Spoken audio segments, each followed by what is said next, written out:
तुम मुझे खून दो, मैं तुम्हें आज़ादी दूंगा। इस आज़ादी के नारे को सुनने के बाद आपको इतना तो पता चला होगा कि आज हम किस क्रांतिकारी के बारे में बात करने वाले हैं। आज हम बात करेंगे नेताजी सुभाष चंद्र बोस के बारे में। बात नेताजी के बचपन की है, जब वो स्कूल में पढ़ा करते थे।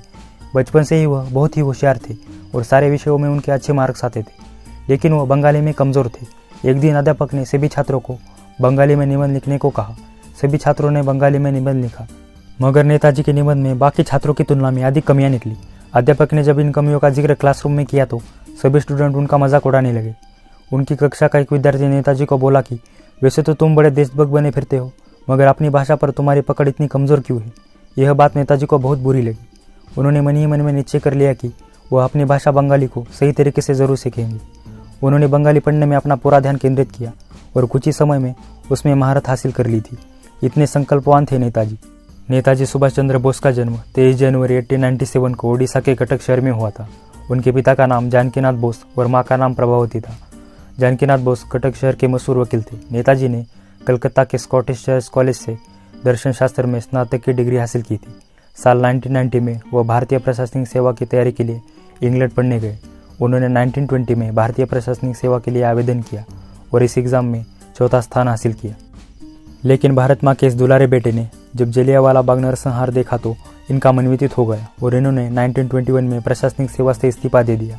इसके बाद नेताजी गांधी जी के संपर्क में आए और भारतीय राष्ट्रीय कांग्रेस में शामिल हुए। 1928 में जब साइमन कमीशन आया तब कांग्रेस ने इसका विरोध किया।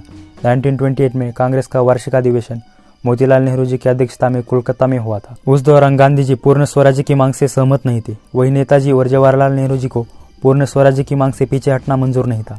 अंत में यह तय किया गया कि अंग्रेज सरकार को डोमिनियन स्टेटस देने के लिए 1 साल का वक्त दिया जाए। अगर 1 साल में अंग्रेज सरकार ने यह मांग पूरी नहीं की तो कांग्रेस पूर्ण स्वराज्य की मांग करेगी, परंतु अंग्रेज सरकार ने यह मांग पूरी नहीं की। इसलिए 1930 में जब कांग्रेस का वार्षिक अधिवेशन जवाहरलाल नेहरू जी की अध्यक्षता में लाहौर में हुआ, वहाँ तय किया गया कि 26 जनवरी का दिन स्वतंत्रता दिवस के रूप में मनाया जाएगा। 26 जनवरी 1930 को कोलकाता में राष्ट्रध्वज फहराकर नेताजी एक मोर्चा का नेतृत्व कर रहे थे। तभी पुलिस ने उन पर लाठी चलाई और उन्हें घायल कर जेल भेज दिया। जब नेताजी जेल में थे तब गांधी जी ने अंग्रेज सरकार से समझौता किया और सब क्रांतिकारियों को रिहा करवा दिया। लेकिन अंग्रेज सरकार ने भगत सिंह जैसे क्रांतिकारियों को रिहा करने से साफ इनकार कर दिया। नेताजी को अपने क्रांतिकारी जीवन में 11 बार जेल जाना पड़ा था। नेताजी को जल्दी ही बंगाल अधिनियम के अंतर्गत दोबारा जेल में डाल दिया गया। इस दौरान उनको करीब 1 साल तक जेल में रहना पड़ा और बाद में बीमारी की वजह से उनको जेल से रिहाई मिली। उनको भारत से यूरोप भेज दिया गया। वहाँ उन्होंने भारत और यूरोप के मध्य राजनीतिक और सांस्कृतिक संबंधों को बढ़ाने के लिए कई शहरों में केंद्र स्थापित किए।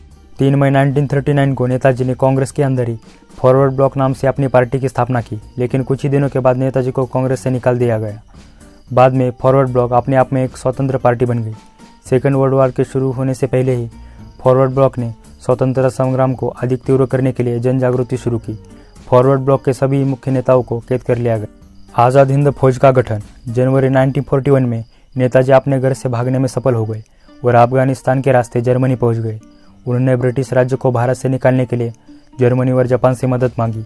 उन्होंने जनवरी 1942 में रेडियो बर्लिन से प्रसारण शुरू किया, जिससे भारत के लोगों में उत्साह बढ़ा।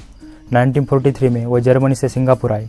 पूर्व एशिया पहुंचकर उन्होंने रासबिहारी बोस से स्वतंत्रता आंदोलन में नेतृत्व किया और आज़ाद हिंद फौज का गठन किया और नारा लगाया, तुम मुझे खून दो, मैं तुम्हें आज़ादी दूंगा।